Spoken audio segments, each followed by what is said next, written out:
오늘은 가정의 달을 맞이해서 둘째 주 어버이 주일입니다. 그래서 오늘 여러분들과 함께 부모의 공경이라, 부모 공경이라는 제목의 말씀을 가지고 함께 은혜를 받도록 하겠습니다. 성경에 보면 부모에 대한 공경은 주님이 주신 십계명 중에 하나이고, 또 성경에 보면 부모 공경이 하나님의 약속 있는 계명임을 분명하게 가르쳐 줍니다. 우리가 곰곰이 살펴보면 사회적인 비극이 어디서부터 출발하느냐 하면 가정에서부터 문제가 생깁니다. 흔히 사회의 여러 가지 청소년들, 범죄자들과 상담하는 상담사들의 얘기를 들어볼 것 같으면 비행 청소년은 없다, 비행 부모만 있다, 그렇게 얘기를 할 정도로 가정의 문제가 굉장히 중요하다는 걸 강조하고 있죠. 그 가운데서도 이 모든 비극의 원인이 부모와 자녀의 관계 속에서부터 문제가 생겨난다고 가르쳐주고 있습니다. 종말의 징조 중 하나가 뭐냐 그랬을 때 부모를 거역하는 것이다. 그러니까 모든 문제가 부모와 자식과의 관계에서부터 갈등이 생기고, 거기서부터 이거 사회적인 문제로 이렇게 번져나가게 된다고 말씀하고 있는 거죠. 디모데후서 3장 1절과 2절에 보면 너희는 이것을 알라 이렇게 말해주고 있어요. 그게 뭐냐? 말세에 고통하는 때가 이르르니. 방송실 좀 띄우세요. 너희는 이것을 알라. 말세에 고통하는 때가 이르리니 사람들이 자기를 사랑하며 돈을 사랑하며 자랑하며 교만하며 비방하며 부모를 거역하며 감사하지 아니하며 거룩하지 아니하며 그랬어요. 그러니까 말세가 고통하는 때가 오는데 그 가운데 뭐가 들어가냐면 사람들이 자기 사랑, 돈 사랑, 교만, 비방하지만 부모를 거역하는 게 있다는 거죠. 그러니까 부모를 거역하는 자체가 자기 인격도 문제가 되지만 사회적인 문제를 분명히 일으켜요. 제가 칼럼에도 그걸 썼습니다마는 부모와 자녀 사이의 갈등이 언제부터 오느냐? 부모와 자녀의 사이의 갈등이 10대부터 온다는 겁니다. 10대. 우리가 일명 사춘기 때라고 얘기를 하죠. 부모와 자녀 사이에 갈등이 생기는 게 10대부터 전형적으로 이제 사춘기 때부터 일어나는데, 이때 부모님들이 아이를 자꾸 이제 꾸짖고 책망하고 억압하고 그러다 보니까 아이는 자꾸 상처를 받게 된다는 거예요. 그러니까 부모님하고 얘기하면 부딪히고 부모님하고 얘기하면 대화가 안 되니까 그때부터 외적 증상으로 나타나는 게 뭐냐면 부모와 대화가 단절된다는 거예요. 그래서 부모가 들어오면 폐쇄된 공간으로 들어가고 자기 방으로 찾아 들어가서 누구하고도 얘기 안 한다는 거죠. 그런데 그것이 조금 더 이제 나타나는, 그러니까 이 폐쇄적인 애는, 내성적인 애는 숨어버리고 대화를 아예 안 해버리지만은 이제 그것이 좀 더 발전이 되게 되면 부모의 권위에 대해서 노골적으로 거부하는 증상들이 나타나게 된다는 거죠. 그러니까 부모가 뭘 시켜도 씩씩대고 말 안 듣고 고집 부리고, 그때마다 부모님들이 하는 말이 있죠. 내가복음 1장 1절. 우리 애가 이상하게 달라졌어요. 우리 애가 이상하게 달라졌어요 라고 얘기한다는 겁니다. 그러니까 아이들이 반발하면서부터 부모의 권위에 대해서 거절하게 되고 부모의 통제를 싫어하기 때문에 부모를 통제받는 삶을 다 거절해 버린다는 거예요. 그러면서 자기 자신에 대한 권위를 내세운다는 거죠. 그동안에는 부모님이 뭐라니까 그래 우리 부모님이니까 그리고 참고 살았는데, 이제 이게 반발이 나타나게 되면 반발하는 게 아니라 부모의 권위를 인정하지 않고 자기 권위를 내세우면서 나도 이젠 컸다고요. 나도 알 만큼 안다고요. 제발 좀 그만 간섭하세요. 아이들이 이렇게 공개적으로 부모에게 반항을 하기 시작을 한다는 것입니다. 그렇지만 그 아이가 부모에게 반항을 하면 할수록 스스로 자기 자신의 마음으로는 내적인 갈등이 생기는 거예요. 자, 집에 들어와도 편안하지 않죠? 부모하고 만나서 대화하려고 해도 자꾸 갈등이 생기니까 편안하지 않죠? 자, 부모에게 인정받지 않는 애가, 그런 행동을 하는 애가 바깥에 나가면 누구한테 인정받겠습니까? 어른들에 대해서 다 반항적이 될 텐데요. 그러다 보니까 전부 다 이 아이가 갈등이 계속되다 보니까 어떤 생각이 빠지냐면 굉장히 나는 환영받지 못하는 사람, 집에 가서도 내가 편안하지가 않아, 학교에 가서도 편안하지가 않고 어디를 가도 난 편안하지가 않아. 그러다 보니까 이 아이가 고독함에 빠지게 된다고요. 이게 고독하다 보니까 자기하고 비슷한 또래에 있는 애들하고 어울리게 되고, 그런 아이들과 같이 행동을 하다 보니까 이 아이들이 죄를 범하게 되고 육적인 정욕에 빠져서 도덕적인 그런 부도덕한 행위를 하게 되는 거죠. 그러니까 결국에 부모님의 갈등이 하나님이 보내주신 부모님이지만 결국에 부모를 거역하는 갈등이 하나님도 멀리하게 되고 신앙도 저버리게 된다는 것입니다. 결국에 이런 문제들이 결국에 가서는 사회적인 문제가 되고 가정의 문제가 되고 본인의 문제가 된다는 거예요. 그러니까 이런 아이들은 대개 보면 모든 사람에 대해서 원망하고 증오심을 갖게 돼. 요즘에 10대들이 무섭다고 그러잖아요. 10대들이 무섭다는 거예요. 저들이 어떻게 어떤 방향으로 튈지 모른다. 왜? 마음속에 어떤 분노와 증오가 가득 차 있는 아이들일수록 어떤 면으로 튈지 모른다는 거예요. 왜 우리 부모는 나한테 해준 게 없어? 나는 왜 이렇게 힘든 거야? 이런 것들이 다 증오심으로 꽉 차 있다는 거죠. 얘들은 미래를 몰라요. 지금 나만 당장 지금 어려움에 처했다. 그러다 보니까 이 자녀들이 자기는 갈 곳이 없다고 생각합니다. 자, 모든 것이 다 단절됐어요. 사회에 나가도 누가 나를 알아주나요? 알아주지 않아요. 그러다 보니까 무슨 생각을 하게 됩니까? 그러다 보니까 이 아이가 나는 혼자다. 나는 살아갈 의미가 없다. 학교 다녀야 할 일도 없고 내가 공부 열심히 해서 뭐 하는 거야? 아무도 나를 반겨주지 않고 나를 환영해 주지 않는데, 그래서 아이들이 청소년 때의 자살 충동률이 그렇게 높다는 거예요. 얼마 전에 설문조사한 걸 보니까 10대 때에 당신이 자살을 생각해 본 적이 있느냐 할 때 74%가 자살을 생각해 봤다는 거예요. 상당히 심각한 문제거든요. 요즘 아이들이 굉장히 우울증이 많아요. 세상이 화려해 보이고 세상이 좋아 보이는 것 같지만 자기는 외톨이가 됐다고 생각하고 있기 때문에 포기하는 것이요. 모든 걸 포기하죠. 우울증이 굉장히 많죠. 그러다 보니까 부모에 대해서 저항을 하다 보니까 부모는 또 윽박지르죠. 아이는 점점점 절망 속에 빠지게 되고 부모님은 삐딱한 길을 자꾸 걸어가는 자기 자녀에 대해서 이제는 체념해버리고 마는 거죠. 그러니까 부모의 행동이 어떻게 나타나요? 강압적으로 나타나요. 부모의 힘으로 자녀를 눌려보려고 해요. 그러면 그럴수록 자녀들은 반항하고 공격적으로 나오게 되는 거예요. 그래서 오늘 읽지는 않았지만 4절에 뭐라고 나오냐면 너희 자녀를 노엽게 하지 말라는 겁니다. 노엽게 하지 마라. 주의 교양과 훈계로 양육하라는 거죠. 하나님의 말씀으로 차근차근 양육하라는 거죠. 그러니까 성경에 보면 자녀를 노엽게 하고 자꾸 분노가 일어나게 돼서는 안 된다는 거죠. 근데 부모님이 지금은 억압하면은 아이들이 힘이 없으니까 참는 것 같지만 속에는 분노와 증오가 꽉 차 있는 거예요. 이런 것이 나중에 부모님에게 나타나는 것도 있지만 바깥에 나가서 나타나는 일도 있다는 거예요. 그렇다면 우리가 여러분들 이 자리에 와서 예배드리지만 나도 모르게 지금 마음의 증오가 있고 어떤 부모님이 나에게 해준 게 뭐 있어? 부모님이 나에게 뭘 물려줬어? 돈을 준 게 있어? 다른 애들은 부모 잘 만나서 편안하고 행복하게 산다는데 나는 뭐 부모한테 혜택 받은 것도 없고 나는 아무것도 행복하지 않아. 집에 들어와 봐도 우리 집은 넉넉한 게 없잖아. 다른 사람은 좋은 집에 살고 있는데 나는 이게 뭐야? 부모에 대한 원망과 불평이 꽉 차 있는 사람들이 많다는 거예요.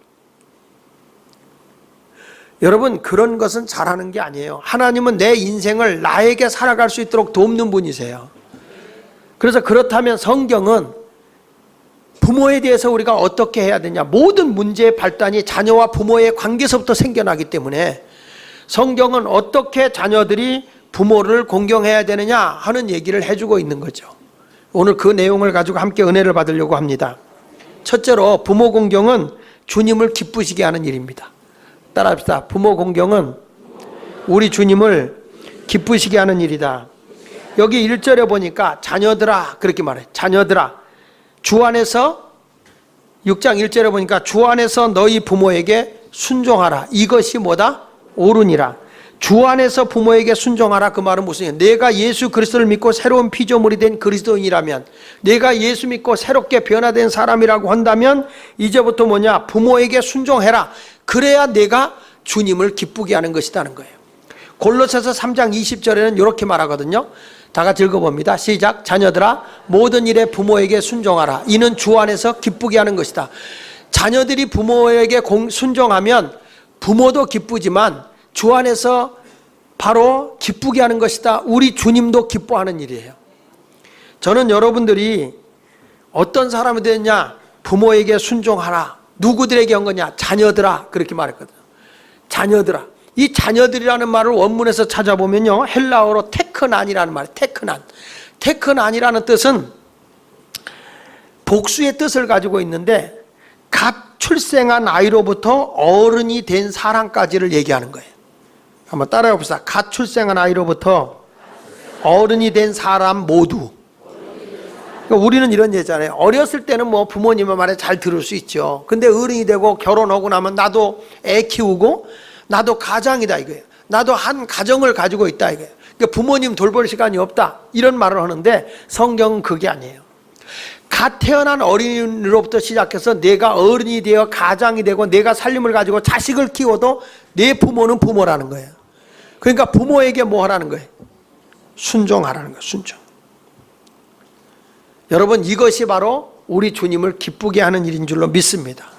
그래서 오늘 성경에 보니까 뭐라고 하니? 부모를 공경하라. 이것이 옳으니라. 이게 무슨 얘기죠?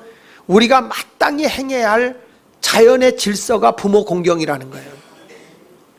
근데 성경에 보면 주 안에서 순종하라. 그리고 끝나질 않아요.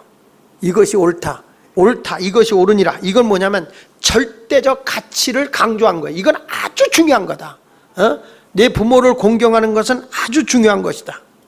성경을 통해서 보면요, 부모에게 불순종하고 부모를 거역한 사람은요 다 말년이 비참하게 돼요. 근데 힘들고 어려워도 부모의 말에 순종하고 부모의 뜻을 따라 산 사람은 다 그 사람을 하나님이 높여줘요. 이 부모를 거역하고 대적한 사람의 대표적인 사람이 누구냐면 다윗의 아들 압살롬이에요. 압살롬. 그 압살롬은 구슬왕의 딸 공주 사이에서 태어난 아들인데, 이 압살롬은 나중에 청년이 돼서 전쟁에 나가서 승리하잖아요. 그러면 다 자기가 잘나서 졌다고 자기 이름으로 비석을 세워요. 하나님의 도우심을 해서 하나님 이름 내지 아니하고 내가 잘나서 내가. 그런 사람도 지지하는 사람이 있거든요. 그러다 보니까 이 압살롬이라는 사람이 자꾸 자기 교만에 꽉 잡히게 되는 거예요. 그러다 보니까 아버지인 다윗이 왕이잖아요. 그러니까 아버지가 우습게 보이는 거예요. 차라리 저 왕의 자리를 내가 차지하면 잘 하겠다 싶어서 자기를 지지하는 젊은 세력과 함께 구테타를 일으켜요. 구테타를 일으켜가지고 아버지를 왕의 자리에서 쫓아내고, 그 아버지가 살아있으면 후환이 두렵다. 그래서 군대를 거느리고 자기 아버지를 죽이러 가죠. 근데 그 다윗 왕을 지지하는 세력들이 다윗을 호위하고요, 지켜주지요. 그러다가 나중에 가서는 하나님이 다윗을 다시 세워요. 이게 어떤 정치든지 간에 이렇게 인기가 올라갔다 떨어지기도 하고 올라갔다 떨어지기도 하거든요. 그러니까 다윗이 잘하다가 이렇게 뚝 떨어졌을 때 그때 압살롬을 지지하는 사람이 있었거든요. 근데 압살롬이 자기 아버지까지 왕의 자리까지 뺏었고 아버지를 죽이려고까지 하는 사람인 걸 보면 이름은 잘 짓고 봐야 된다. 압살롬이구나. 압살롬. 참 이름이 중요한 거예요. 왜 조지 부시 때 전쟁이 많았느냐? 조지고 부시는 거야. 그냥 조지고 부시니까. 그러니까 자꾸 전쟁을 많이 하죠. 조지 부시 때는. 그러니까 이름이라는 것도 무시 못하는 것 같아. 그러니까 결국에는 다윗의 왕자를 뺏었다가 좀 올라가는 것 같지만 다시 하나님이 다윗의 인기가 올라가게 되고 다윗을 지지하는 세력에 의해서 왕의 자리를 다시 회복을 해요. 왕의 자리를 회복하고 나니까 압살롬이 자기가 지금 권력에서 밀려났잖아요. 그러니까 다윗을 지지하고 있는 세력들이 압살롬을 압박하니까 압살롬이 자기가 생명의 위협을 느끼고 말을 타고 도망을 합니다. 말을 타고 도망을 하다가 갑자기 머리 이렇게 댕기가 말이 펄쩍 뛰는 순간에 나무의 가지에 댕기가 딱 걸려버려요. 그래가지고 이 압살롬이 대롱대롱 매달립니다. 그때에 다윗을 지지하는 요압 장군이 가서 그를 난도질해서 죽여버려요. 그러니까 결국에는 이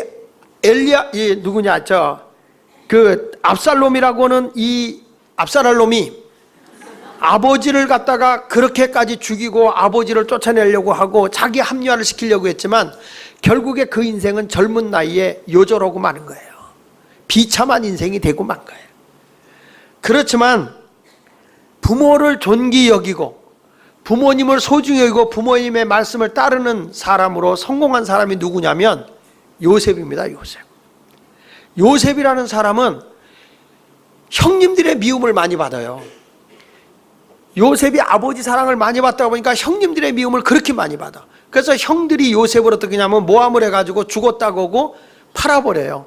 그래가지고 이 요셉이라고 하는 사람이 애굽으로 내려가서 이제 종이 되죠. 종으로 팔려가게 됩니다. 종으로 팔려가서 17살에, 그것도 17살에 종으로 팔려가서 고생을 합니다. 또 어느 때는 억울한 누명을 써가지고 청년의 나이 때는 누명을 써가지고 감옥에 갇힙니다. 그는 말할 수 없는 고통을 당해요. 그러던 이 요셉이라는 사람이 나중에는 하나님이 그를 높여주니까 애굽의 총리가 돼요. 국무총리가 됩니다.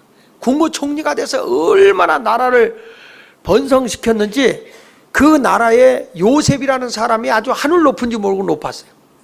그래도 항상 요셉의 마음속에는 아버지를 그리워합니다.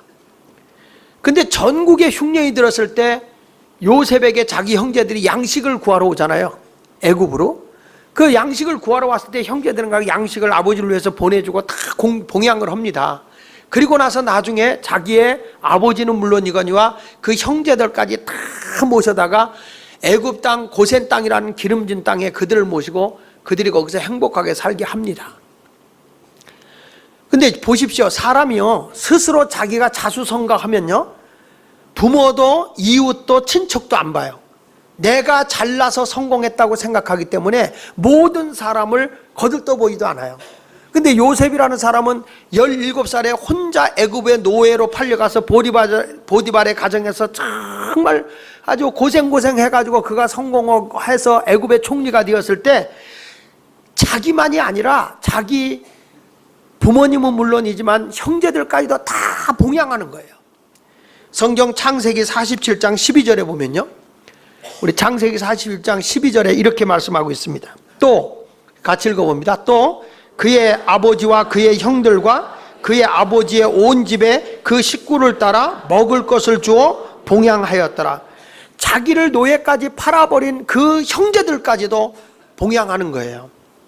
어떤 사람들은 왜 그렇게 당하면서 그렇게 억울한 일을 당하면서 그렇게 뜯기면서 그렇게 사기당하면서 그렇게 그들이 미워했는데 왜 그런 사람을 봉양하냐고 할지 모르지만 여러분, 내가요 부모를 공경하고 형제를 잘 섬기는 건요 복 받는 길이에요. 하나님이 그런 사람을 높여주는 거예요. 이게 자연의 순리고 질서입니다. 나중에 아버지가요 애굽에서 죽게 돼요. 야곱이. 그때 야곱이 요셉에게 뭐라고 말한지 아세요? 내가 죽거든 나를 이 애굽 땅에 묻지 말고 너 나를 고향의 조상들이 묻힌 땅에 나를 좀 묻어다오. 그렇게 얘기를 합니다. 그러면 요셉이 애굽의 총리 아닙니까? 굉장한 거 아니에요? 막강한 권세를 가지고 있을 때거든요. 그때 요셉이 이렇게 말했어요. 아버지, 내가 이 애굽에서 큰 자리에 올라갔으니까 장례 치르더라도 아버지를 잘 모시고 지금으로 말하면 국립묘지 같은 데다가 모셔놓고 아버지 잘 모시겠습니다. 굳이 그 시골에 모실 사람도 없는데 그 시골 아버지 고향에다 뭘 그걸 모셔요. 그냥 여기서 제가 잘 모시고 아주 무덤도 삐까뻔쩍하게 해줄게요. 그렇게 할 만도 한데 요셉은요 아버지 말에 자기 생각하고 달라도 굉장히 순종하는 사람이에요. 그가 이렇게 말합니다. 창세기 47장 30절에 보니까 읽어봅시다. 시작. 내가 조상들과 함께 눕거든 너는 나를 애굽에서 메어다가 조상의 묘지에 장사하라. 요셉이 이르되 내가 아버지의 말씀대로 행하리이다. 그러니까 요셉은 자기가 그렇게 높은 자리에 올라가도 누구 말을 순종해요? 아버지의 말씀에 순종하는 거예요. 내가 아버지의 말씀대로 행하리이다. 그러니까 여러분, 요셉이라는 사람이 그냥 그가 오랫동안 부귀영화를 누리고 높은 자리에 올라가서 잘 된 사람이 된 것은 그냥 된 것이 아니에요. 그가 하나님의 자연 질서를 잘 따르고 부모의 말을 순종할 줄 아는 사람이었다는 거예요. 여러분, 부모 공경은 마땅히 우리가 해야 할 일입니다. 이거 뭐 하고 자랑할 것도 없고요. 당연히 해야 할 일이에요. 예레미야 35장에 보면 아주 특이한 인물이 나오는데 그게 누구냐면 레갑 족속이에요. 레갑.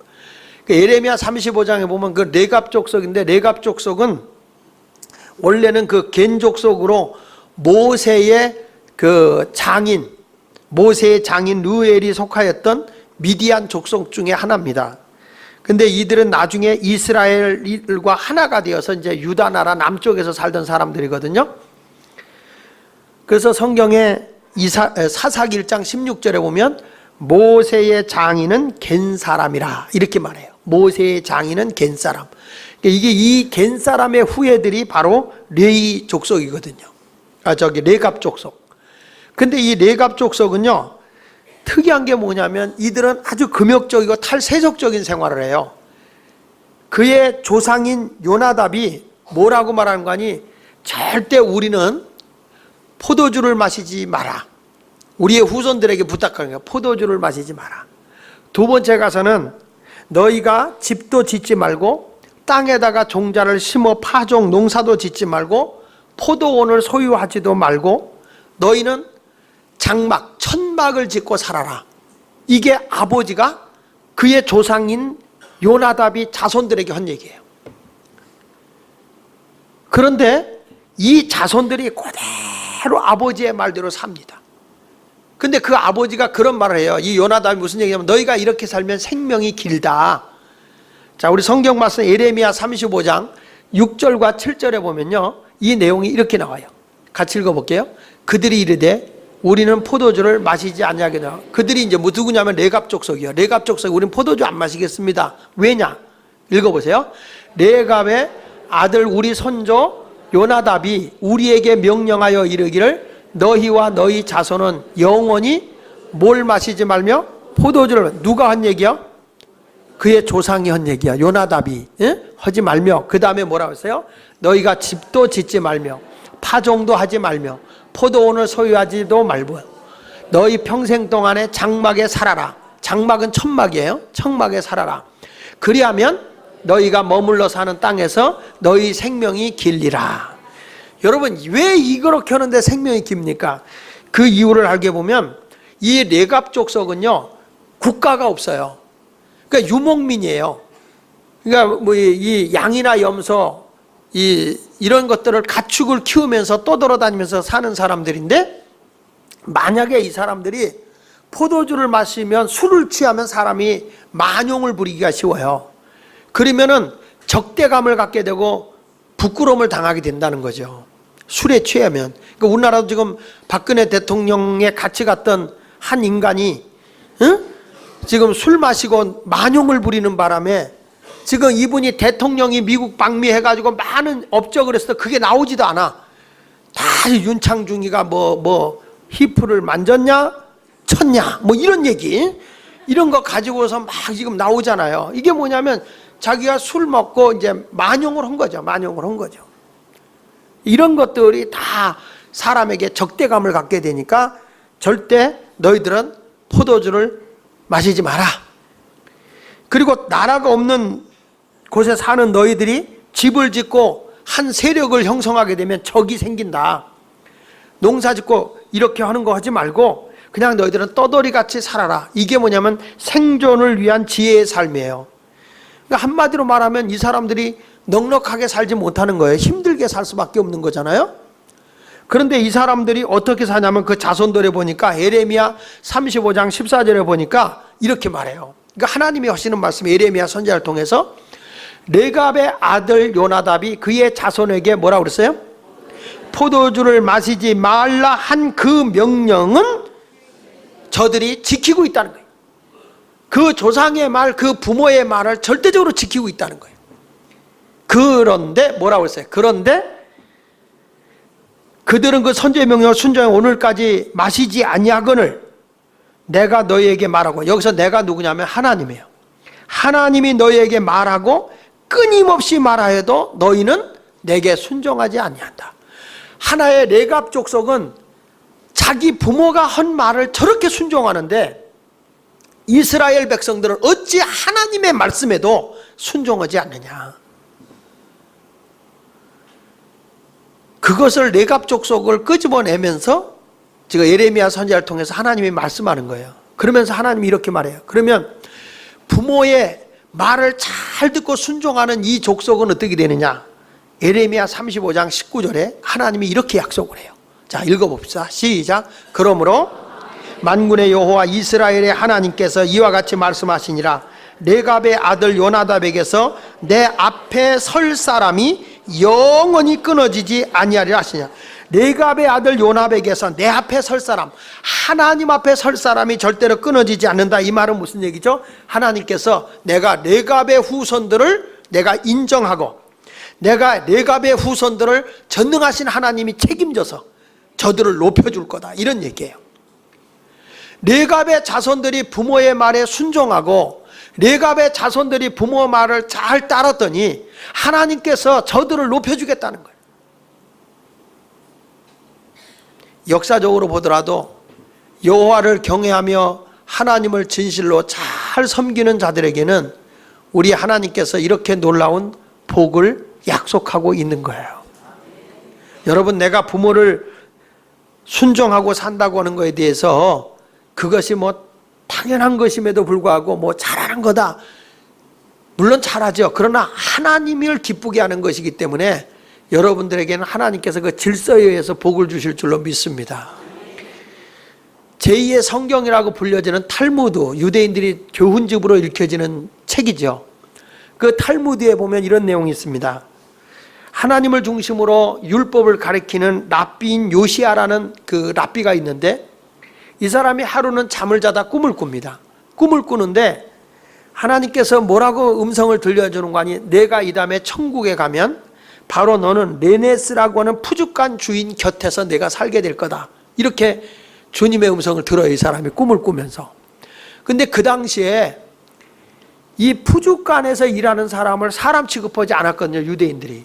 우리나라도 옛날에 사극을 보면은 옛날에 짐승을 잡는 사람을 뭐라고 불러요? 백정이라고 불러갖고 막 굉장히 그 인권을 말살하고 아주 그 사람 취급을 하지 않았었어요. 우리나라도 과거에는. 이제 그랬는데 이 유대인들도 그게 굉장히 심했거든. 근데 하나님께서 뭐란 거 아니? 너를 그 푸죽간 주인 옆에서 살게 한다는 거예요. 그를 도와가면서. 그러니까 이 요시아라고 하는 랍비가 화가 날 수밖에요. 그 꿈에서 깨어난 다음에 속상한 거예요. 도대체 레네스라는 사람이 어떤 사람이길래 내가 레네스라고 하는 사람 푸죽간 옆에서 그를 섬겨야 되는가? 그래가지고 레네스를 조사해 보니까 시골에 살고 있는 거예요. 진짜 이 사람이. 그래서 이 레네스라는 사람을 알고 싶어서 만나게 이제 사람을 보내서 올라오게 했어요. 근데 레네스가 안 온 거예요. 올라오라니까 안 온 거야. 그래서 자기가 내려갑니다. 요아스라고 하는 랍비가 내려가서 그 요아스가 레네스라는 사람한테 말하는 거예요. 왜 자네는 내가 만나자는데 오지 않았는가? 그랬더니 이 사람이 이런 말하는 거예요. 제가 노모님을 모시고 있는데 노모님이 병석에 누워 계셔서 제가 갈 수가 없었습니다. 라고 말했어요. 그때 이 랍비인 요시아라고 하는 사람이 뭐라는 거 아니? 왜 나를 그 레네스라고 하는 사람의 푸죽간 옆에서 저를 섬기게 했는가라는 걸 그제서 깨달았다는 거예요. 하나님은 부모를 귀히 여기는 자를 높이신다는 거예요. 여러분, 땅에서 내가 바르게 살아가는 방법이 뭐냐? 이 세상에 내가 태어나고 싶어서 태어나는 것도 아니지만은 부모 없이 이 세상에 태어나는 사람은 없는 거예요.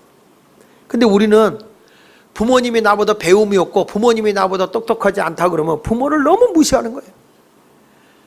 부모가 뭐라고 그러면요 듣지도 않아요. 뭐라고 하니? 가만히 계세요. 제가 알아서 할 테니까요. 그냥 계세요. 부모가 좀 부엌에 들어오려고 그러면 어머니 우리 애들은요 그런 거 어머니가 묻혀주는 된장 이런 거 싫어해요. 샐러드를 좋아해요. 샐러드. 그러니까 제발 좀 어머니 부엌에 오지 마세요. 굉장히 부모님에 대해서 업신여기고 무시하고 깔보고 얕잡아보는 이렇게 막말을 하는 사람도 있어요. 여러분 진정으로 애들이 나 이거 할머니가 해준 거 싫어 그래도 진정한 부모는요 뭐라는 거냐, 야 할머니가 해준 게 얼마나 맛있는데 너 이거 먹어야 돼. 할머니가 너를 사랑해서만 먹어야지. 그래 맛없지? 엄마가 해준 게 맛있지? 쳐버려 내가 다 샐러드 해줄게. 샐러드. 그런 사람 5명이 앉아있어요.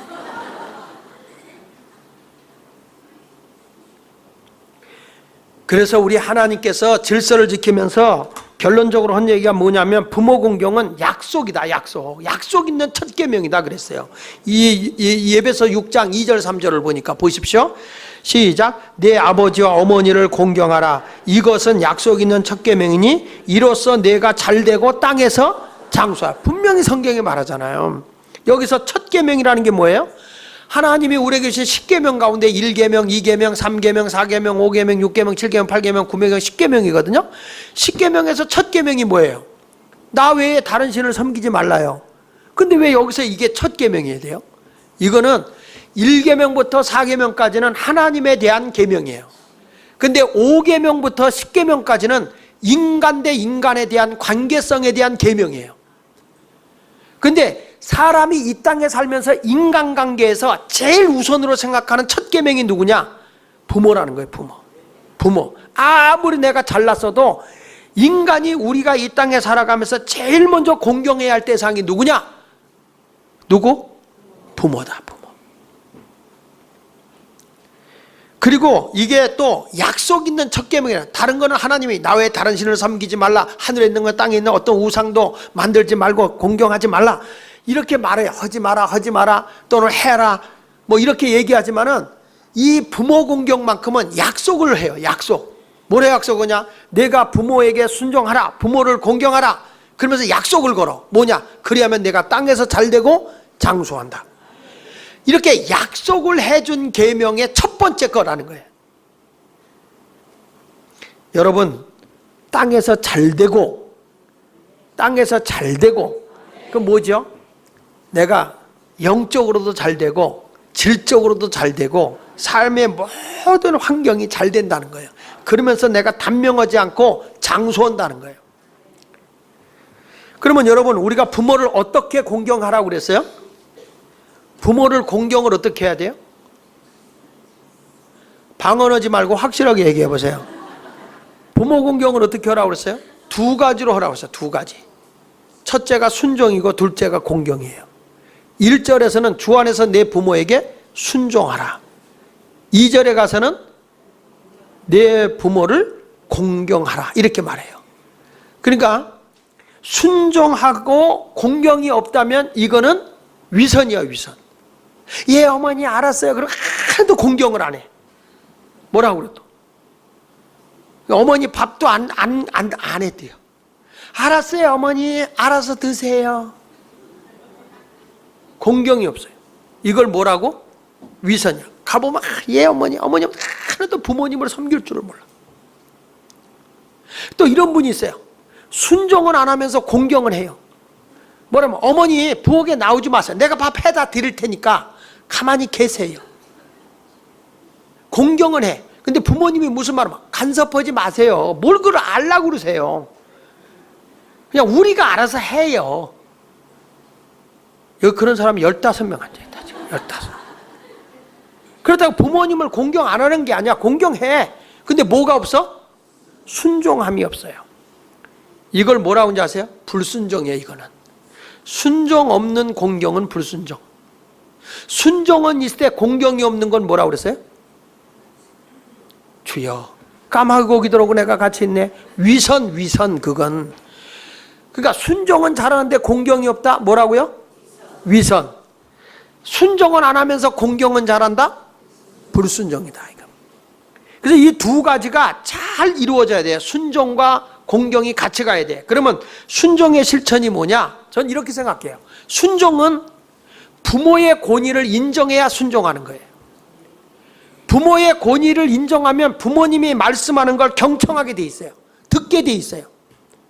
근데 부모의 권위를 인정하지 않으면, 권위를 인정하지 않으니까 무슨 말해도 아유 엄마 세상이 어떻게 아버지 지금 세상 바뀌었어요. 아버지는 펜 쓰고 있잖아요. 우리는 지금 이거 갖고 놀아요. 좀 가만히 계세요.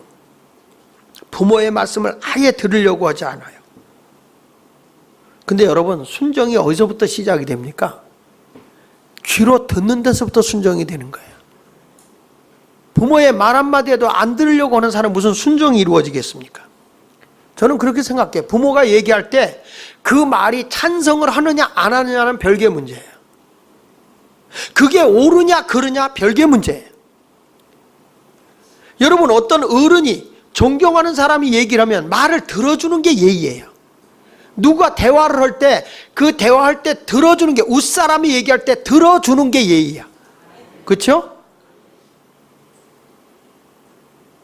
목사님도 얘기하는데 저도 제 아내한테 좀 이렇게 야단 맞는 게 하나 있어요. 그게 뭐냐면 누가 얘기할 때 딴짓을 한다는 거야 내가.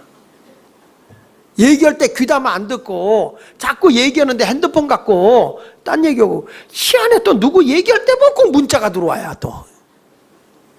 그러니까 자꾸 얘기하다 막 뭘 보게 되고 이런다는 거죠. 그러니까 제발 그러지 말라 그러지 말라. 참 그러지 않고 조심해요. 요즘에 와서 조심하는데도 그게 가요. 근데 그게 내가 이렇게 보니까 그렇더라고. 제 아우도요. 제 아우 목사도 내가 볼 때는 나는 그래도 덜 중독인데 제 아우 목사는 완전 중독이야. 아주 이거 그냥 아이폰 가지고요. 이게 너무 불안한가 봐. 목사인데도. 그래가지고 뭐 하면 그냥 뭘 만드는 걸 좋아하고 보내는데 하여튼 우리 목사님들에게 독서 모임 있거든. 카톡이라는 거 있잖아요. 하여튼 틀어놓고 있으면요 할 일도 더럽게 없나 봐. 그냥 카톡 그러게 막 그게 들어오는 거야. 문자가 그렇게 들어오는 겁니다. 그러니까 그런데 보면은 그렇게 쓰는 거죠. 근데 그런데 같이 앉아서 얘기하다 보면 계속 얘기하면서 그걸 해요. 그러면 내가 뭐라고 그래요? 그러면 또 제 아내 그래요. 당신은 더해. 또 날들어 그래요. 그래서 내가 조심하려고 그러죠. 근데 사실은 부모님이나 윗사람이 얘기할 때는 경청하는 게 예의라는 거예요. 경청하는 게. 그렇죠? 저도 어느 교회 부흥회를 가요. 교인들 많지도 않아. 그래서 막 설교를 준비해서 하려고 하는데 앞에서 이렇게 졸고 있어요. 아우 막 얼굴 파주고 싶어. 듣지를 않으니까. 여러분 나는 부모님의 말에 찬성을 하느냐 안 하느냐는 차후의 문제고 우선 말씀을 할 때 잘 들어야 된다고 하는 거예요. 이게 들을 때 우리가 물론 순종도 하나님의 뜻에 어긋나는 건 순종할 수 없어요. 그렇잖아요? 자, 부모가 너 도둑질해라 그러면 그거 할 수 없잖아요. 나쁜 짓 할 수 없잖아요. 그러니까 그런 것은 거절하잖아요. 거절하되 중요한 건 뭐냐면 거절할 수 있죠. 거절하되 뭐냐면 인격은 상처를 주지 말라는 거예요. 인격은. 예, 알았어요. 근데 어머니 그거보다 내 이런 걸 할게요. 이렇게 해서 마음에 상함을 주지 않도록 하라는 거죠. 근데 사람의 인격에 막 상처를 주고 파괴해 주면 부모님도 상하죠. 그러니까 여기서도 또 마찬가지야. 부모님들도 내 자식이 땅에서 잘 되려고 하면 자녀들의 마음을 상하게 하면 안 돼. 며느리한테나 이렇게 다. 그렇거든요. 아무리 여러분 생각해 보세요. 부모님이 상처받을 때 이런 때라고 하잖아. 외손주를 잘 봤어. 막 이뻐했는데 어느 날 자기 할머니, 친할머니가 하니까 우리 할머니 왔다. 그리고 간다는 거야. 친할머니를 우리 할머니라 그러고 외할머니는 외자가 붙는다는 거죠. 근데 그건 당연한 거거든. 당연한 건데 그것도 상처가 될 때가 있다고 하는데 여러분 우리 집에 시집 온 며느리가 부모 모시려고 시집 온 사람은 한 명도 없어요. 여러분 솔직한 얘기지. 나 시집 올 때 내가 시부모 모시려고 시집 온 사람 손 들어보세요. 와 보니까 계신 거지. 응? 그래서 그 남편을 사랑하고 그 남편이 나를 극진히 사랑하고 섬겨주기 때문에 내가 사랑하는 남편의 부모니까 섬겨주는 거지. 남편이 나한테 형편없이 하는데 내가 왜 시부모를 섬기겠냐고. 그런 사람들은 시편도 안 보고 시금치국도 안 먹는다니까요. 시자가 싫은 거예요. 시자가. 그런데 내가 막 남편이 잘해. 너무 아내한테 잘하는 거야. 그러니까 그 부모님한테 잘할 수밖에 없잖아. 왜 얼굴들이 좀 심란해? 그런데 우리 며느리가 시어머니가 막 아무리 내 딸 같다 그래도 그게 딸만큼 그렇게 되겠어요? 그거 안 되지. 그거 안 되는 거지. 내가 우리 집사람한테 물어봤거든. 당신 우리 딸이 오니까 저렇게 누워서 뭐 해도 밥 차려주고 막 그러잖아. 그럼 이 다음에 며느리 봤을 때 당신 오면 그렇게 밥 해주고 막 이렇게 하고 해줄 수 있겠어? 그래 못하지 그러더라고요. 그게 벌써 다른 거잖아요. 아무리 잘해주려고 그래도 그게 있는 거예요. 딸은 그냥 누워 있어도 좋아.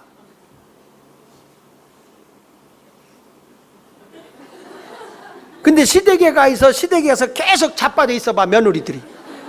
어머니 밥 좀 갖다 주세요. 그래 보세요. 안 되는 거예요. 우리 딸은요, 와서 자기 엄마한테 엄마 나 밥 좀 줘, 뭐 좀 하나 사다 줘. 그래도 그게 하나도 안 되지, 그쵸? 근데 시부모한테 그렇게 시킬 수 있어요? 또 시부모는 알았다 며느리야, 이럴 수 있어요? 안 되는 거야. 그러니까 이런 것들을 어떻게 하냐면 서로 마음을 열고, 내가 며느리의 마음을 상하지 않게 해서 며느리가 부모를 잘하는 게 딸에서 우리 아들과 며느리가 잘 되는 길이야, 그게. 그러니까 부모님도 사랑을 받아야 되지만 부모님들도 며느리한테 그 마음의 섭섭함이 없도록 해줘야 서로가 잘 되는 거죠. 아니더라도 해줘. 마음이. 그런 모습으로 생활할 때 잘 되는 거죠. 잘 되는 거죠. 물론 하나님의 말씀이기 때문에 우리가 해야 되고요. 베드로도 그렇잖아요. 너 복음 전하지 마라 그럴 때 그가 사도행전 4장 19절에 보면 베드로와 요한이 대답하되 하나님 앞에서 너희 말을 듣는 것이 하나님 말씀을 듣는 것보다 옳은가 생각해봐라 이렇게 말하는 걸 보면 우리가 우선순위는 하나님께 둬야 되겠죠. 하나님께 둬야 되지만은 우리가 하나님의 질서대로 이렇게 아름답게 서로 마음에 분노가 없도록 사랑을 가지고 대해주는 여러분이 되고, 부모님의 말씀에 순종하되 의견이 다르더라도 인격적으로 상함을 주지 않도록 말을 해라. 아멘. 교회 가서 이 설교를 듣고요, 집에 갔거든.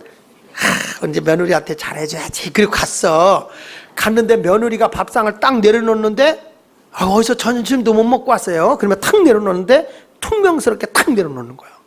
그럴 때 미안하다 며느리야, 같이 먹자. 다음부터는 내가 너를 차려줄게 이러면서 해야 되는데 며느리 하는 게 열받잖아. 딱 조금 늦게 왔다 뭐 딱 내려놓고, 야 내가 오늘 가서 어버이 줄 설교를 받고 왔는데 은혜를 잠깐 좀 내려놔야 되겠다. 응? 그래 놓고 나서 며느리의 머리구댕이를 잡고 야 이년아, 응? 이렇게 된다면 며느리도 마음의 상처지만 엄마도 상처죠. 시부모도 상처라. 이래서는 안 된다는 거예요. 서로가 인격적으로 상함이 있지 않도록 순종하는 법을 배워라. 경청하고 순종해라. 할렐루야. 그 다음에 뭐라고 하냐? 공경을 실천하라. 공경하라. 공경이라는 걸 뭐냐면 부모를 귀히 여기고 필요한 것을 공급해 드리는 것.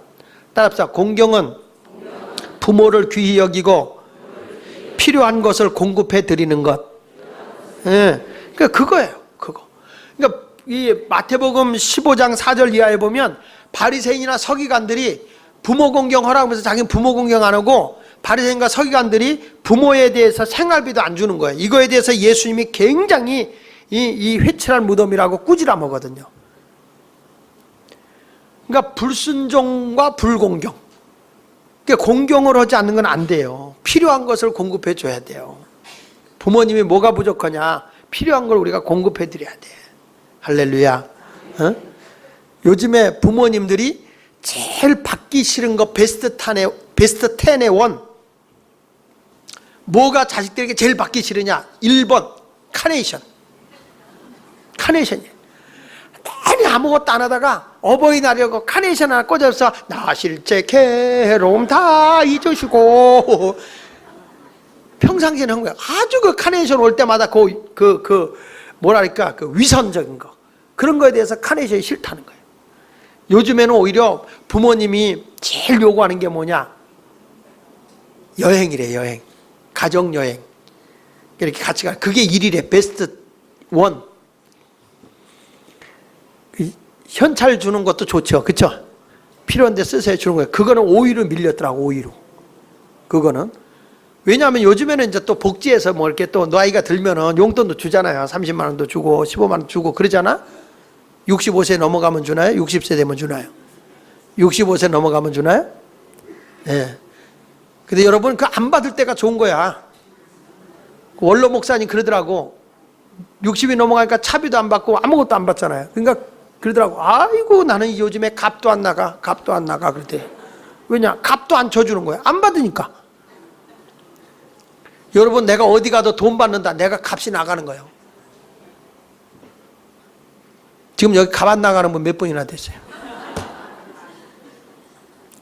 근데 정말 그런 부모님에게 필요한 것을 공급해 주는 게 얼마나 귀합니까? 필요한 것. 근데 받을 때 좋지요? 안 받아봐서 모르나? 저도 금년에 우리 아들이 엄마하고 나하고 다 용돈을 주더라고요. 필요한데 어버이날하고 딱 주더라고. 없어서가 아니라 받으니까 좋더라고.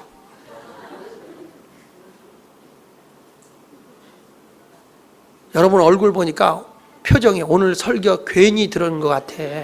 부담되는데, 그러니까 좋더라고. 근데 나는 그걸 딱 받아가지고 이 아이가 좀 많은 복을 받아서 나누면서 살았으면 좋겠다. 그래서 지역에 이제 우리 쓸 수 있는 복지를 위해서 썼는데 도움을 줬으면 좋겠다. 거기다 이렇게 내놨어요. 아들 받은 거를. 왜? 받은 걸 가지고 가치 있는 데 쓰는 게 좋을 것 같더라고, 나는. 아직 나는 능력이 있으니까. 예.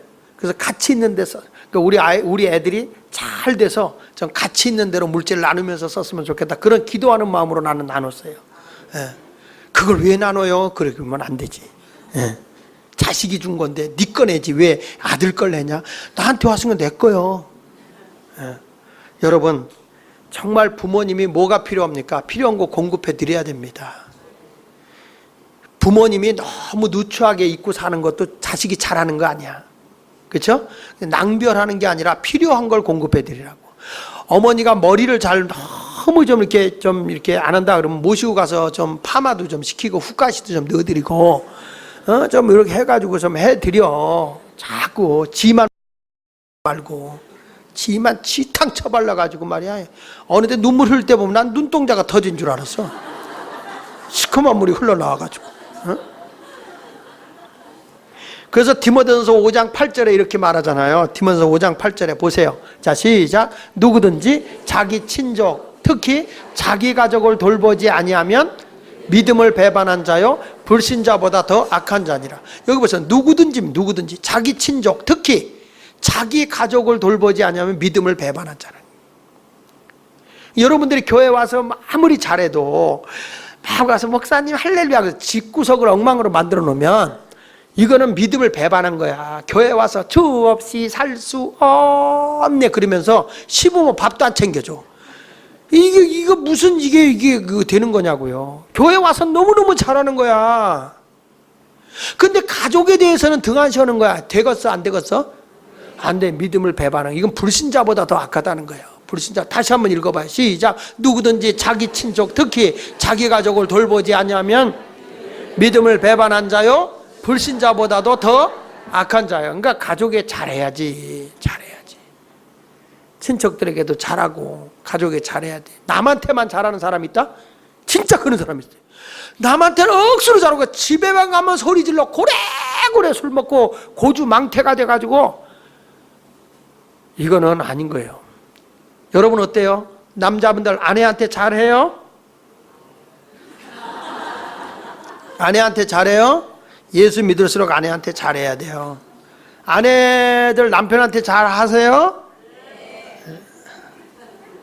잘하겠지. 잘하죠. 우리 교회는 잘하는 것 같더라고. 진짜 여자들이 잘해요. 남자들은 너무 안 해. 해야 돼요. 그것이 뭐냐? 믿는 자의 모습이다. 이렇게 말해주고 있는 겁니다. 자, 결론입니다. 부모님들 자식이 잘 되고 장수하기를 원하시죠? 그러면 자식들이 좀 부족한 게 있어도 감싸고 그래 하면서 자식들에게 효를 받으세요. 아멘. 자식들에게 부담이 된다고 야 너희들 부담되니까 하지 마라 그게 잘하는 게 아니에요. 자식들한테는 받으세요. 그래야 걔가 땅에서 잘 되고 장수하는 거예요. 자녀들이 안 하면 해라 그러세요. 근데 이런 우리 교인들은 너무 착해가지고 자식들 야야 없는데 뭐라냐 하지마 그거는 자식을 복 못 받게 하는 거예요. 뭐 한다 그래 해라. 자식이 용돈 주거든. 야 너희들 쓸 게도 없는데 뭘 그걸 주냐 그러면서 이렇게 받으세요. 이렇게. 그것이 바로 잘 되는 게 잘 돼. 그래서 모든 일이 서로 간에 상처 주지 않고 인격적으로 서로 위로가 되면서 잘하는 성도가 돼서 복 받으시기를 예수 이름으로 축원합니다. 여러분 자녀들을 한번 비교해 보세요. 부모에게 잘하는 자식이 나중에 가서도 오래 살지만 잘 돼요. 부모에게 빽빽대고 소리 지르는 사람 지금 잘 되는 것 같아도 안 돼요. 자식도요. 이런 자식이 있습니다. 하루는 아버지가 오고 대화가 안 되는 거야. 야 아버지 오고 대화 좀 하자. 너 이게 말도 안 하냐? 그랬더니 아들이 그러더래요. 아버지도 엄마 아버지하고 얘기 안 하잖아. 아버지도 할머니 할아버지하고 얘기 안 하잖아. 근데 왜 날들어 얘기하냐는 거예요. 그러니까 아버지가 그러면 좋다. 내가 아버지하고 할아버지 할머니하고 얘기할 테니까 너도 나하고 얘기하자 그랬대. 그러니까 아버지 먼저 하세요. 하는 거 보고 올게요. 이러더라는 거죠. 근데 그 말이 진짜예요. 애들은 본대로 합니다. 그래서 부부간에도요 애들 앞에서 소리치는 거 아니에요. 그리고 자식 앞에서 부모님에게 절대 뭐라고 싫은 소리고 큰 소리 내는 거 아니에요. 공손하게 사랑하는 마음으로 부모님의 모습을 보일 때 이 다음에 이 자식이 다 그것을 본받게 돼 있어요. 본대로 행동한다는 거예요. 우리 모두 가정을 화목하게 잘 이끄는 아름다운 가정이 되시기를 예수 이름으로 축원을 드립니다. 자, 우리 찬송가 한 장 부르도록 하겠습니다.